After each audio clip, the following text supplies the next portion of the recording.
ladies and gentlemen, to another fabulous edition of the Backstage Pass. I am Matthew Theo. We are here in the wrestling pantheon known as Donovan Troy's bedroom. And I'm Donovan Troy. Of course. And Chester's back! Yeah, Chester's back. All right. Welcome back, Chester McFeely. His contract was also renewed, thank goodness. Yes. We needed our comic relief back on the show. Indeed, because we too are just way too boring. Indeed. All right, so coming up very soon, SummerSlam. The blockbuster, or biggest blockbuster of the summer. Which I think is funny because last year wasn't it the biggest block party of the summer? Yes. They tried yes. to hornswoggle it in there, make sure, try to pretend like we didn't notice or something. We're Hornswoggle? on to you, WWE. Hornswoggle? Hornswoggle is also a word that means, trick. Oh, his Yes. name means trick. Huh? Yeah, something like that. That's I don't know. cool. Kevin Smith said it in some DVD somewhere. Oh. In any case, so what we say today might be a little out of date because, well, we're gonna be in Vegas! Las Vegas, Nevada, ladies and gentlemen, from Monday to Thursday, we're going to be out of it. No, not out of it. No? We're gonna go live on the Strip, whichever strip they may actually have. Maybe the MGM Strip. I don't know, I've never actually been to Las Vegas. And we're gonna try to record a live, well, maybe live. A fake live. Yes. Las Vegas edition of the Backstage Pass. Without Chester! Without Chester. Yeah, because, Chester didn't, negotiate a travel package into his new contract. Idiot. Alright, so SummerSlam is coming. We're going to go quickly, match by match, kind of give what we think we want to see happen. So, quickly now, MVP versus Jeff Hardy. Chances are that match is going to start off the show, I would think. Unless it's going to be CM Punk versus JBL, because we all know they like to put CM Punk in the weirdest places on the card. Anyway, MVP versus Jeff Hardy. I think Jeff Hardy is going to get the win. Jeff Hardy, fan favorite. Everyone likes him. He wins a lot. Good bait. Even though MVP has tried to hurt his knee, hurt his leg week in and week out, tried to take this big old cheap shot at Saturday night's main event, did it again on SmackDown, on and on. Jeff Hardy seems to be getting screwed out of each match because of MVP, and I think Jeff Hardy will get his retribution and get the win against MVP. All right. Also, a Adam Lee original. We are going to see a winner-takes-all tag team match. Santino Marella and his new girlfriend, love interest, dating partner, I don't know, it's interesting as hell, whatever it is. Santino and Beth Phoenix are going to take on the Women's Champion and Intercontinental Champion, Mickie James and Kofi Kingston. Winner of that match takes home both the Women's Championship and the Intercontinental Championship. Mickey's hot! Can't dispute anything with that, but the thing that I'm interested in is how is that going to go around? Is who's going to get the pin on who? Will the actual stipulation work to the advantage of the challengers? Will they walk away with both titles? Or will the current champions, Mickie James and Kofi Kingston, get a win? This is what I think is going to happen. Santino Marella is going to pin Mickie James and take the 2 championships home with him and his chick. It could be, because we really don't know if it's an intergender or a mixed tag team match. Those actually having a difference, where yes. Intergender and mixed tag team is either you are male versus male, female versus female, or the males versus the females. Right. I suppose we'll find out more this week. The week that we're in Las Vegas, not here talking to you people. Right, this is pre-recorded. Fake life. Yes. Okay, also happening, the Heartbreak Kid, Shawn Michaels. Will he retire? Will he not retire? Will other WWE shenanigans happen, as Donovan likes to say? Yes.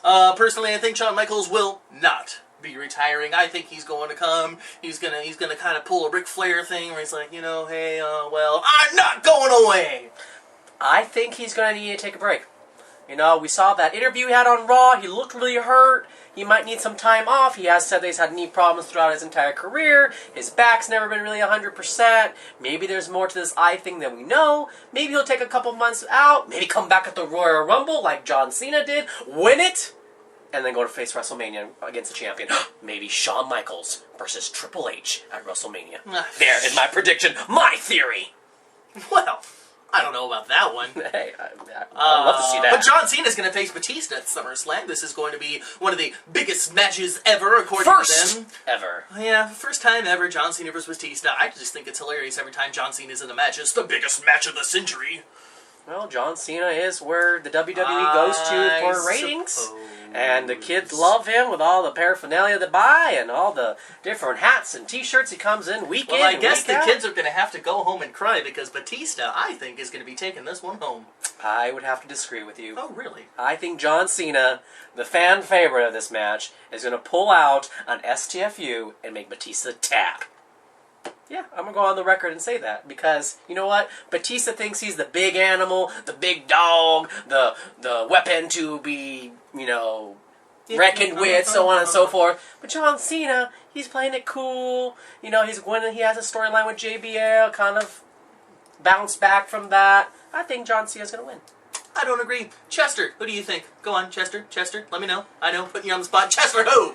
Batista. 2-on-1, you lose. All right. Edge is taking on The Undertaker in a Hell in a Cell match. This is an incredibly interesting storyline because The Undertaker is absolutely not involved every week. Edge is carrying this entire thing on his back, kicking the crap out of everyone around him and just being absolutely insane, and it's really fun to watch.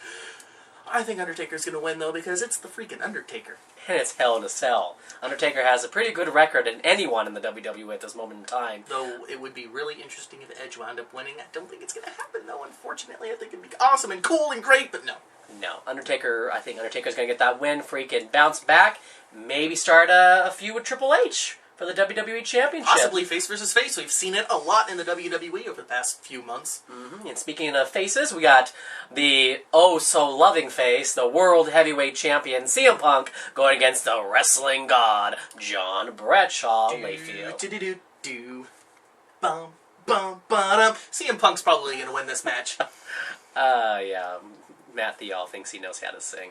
But anyway, CM Punk will definitely get the win against JBL. Although it would be very, very good for us long-term fans to see JBL win. Only because we're not jumping onto the CM Punk wagon. I am not excited about CM Punk being the World Heavyweight Champion. A few weeks ago, you guys, you remember me, we did the reenactment of him winning. I was open to the fact of CM Punk being the World Heavyweight Champion. I was ready to jump on the bandwagon. He just needed to do something that, I liked. And so far, it's so boring.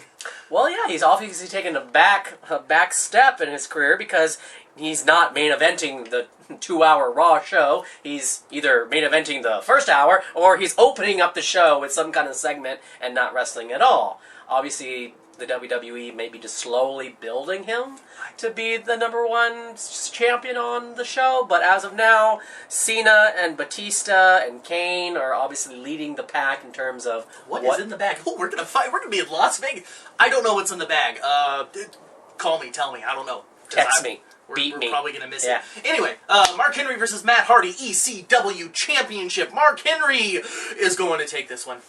Clearly, he's going to squash Matt Hardy. Not that we have anything against Matt Hardy. No, we actually really like Matt Hardy, and we think that there is potential for a developing feud there, but I think it's just they rush the... Chester. And I think there's a development feud that could really come from this, but I think it's a little bit too soon to put the title on Matt Hardy, especially since he just lost the U.S. Championship at the Great American Bash to Shelton Benjamin. And last but not least, we've got Triple H versus the Great Khali. Great Khali, obviously a face going into this match. A face? Obviously a face. Because he squished Triple H's head, and that makes Great Khali a face? Please elaborate. I have a theory. I love when you have theories. Alright, you guys, I have a theory here. Great Khali is actually one of the nicest, sweetest, greatest people you're going to meet backstage. The only problem is he doesn't speak English. The only way he can communicate with you is through his translator, Ranjin Singh, who is actually the one that is bad. So, when the Great Khali was saying, blah, blah, blah, SummerSlam, blah, blah, blah, Triple H, blah, blah, blah, world title, WWE title, whatever they're facing for, he's actually saying, good luck, Triple H. You and me are going to have a great match going out there. I hope your family is well. I hope your babies are doing well, and nobody gets injured. Here's a little question for you then. Yes, sir. What happened when The Undertaker, at No Way Out, kicked Rajan Singh off of the Elimination Chamber, and we didn't see Rajan Singh that entire time, and the Great Khali was causing all this mayhem weeks in and weeks out when Rajan Singh wasn't by his side. What did you explain Great Khali's motives then? Was he misunderstanding the language? Pretty much. He wasn't understanding what was going on. He was calling people saying, hey, what does this mean? And people were lying to them because they want to see him kick ass. Right. So they were lying and saying, oh, well, you know, Steven Richards said that your grandma was ugly. And so he went to kick the crap out of that guy. We saw his face side. He joined DX for a minute. That was pretty cool. Anyway, back to this topic at hand. Triple H is obviously going to win this one. Triple H doesn't lose to just anyone. And Great Khali, you know, he's cool. He's all, you know. No, Triple H is going to win. Pedigree and all. Yes, he'll hit that pedigree or something. Maybe he'll do a Pepsi plunge, a pedigree from the top rope. I don't know. I think on the Great Khali. Yeah, sure. Why not? No. Anything can happen in the World Wrestling Entertainment. But that's probably all the time we have. We're probably approaching a heck of minutes here. Chester, anything to add? Chester? No. All right. That's good. All right, so I'm Matthew Theall. Donovan Troy. Chester McFeely. And this has been the Backstage Pass. See you in Vegas.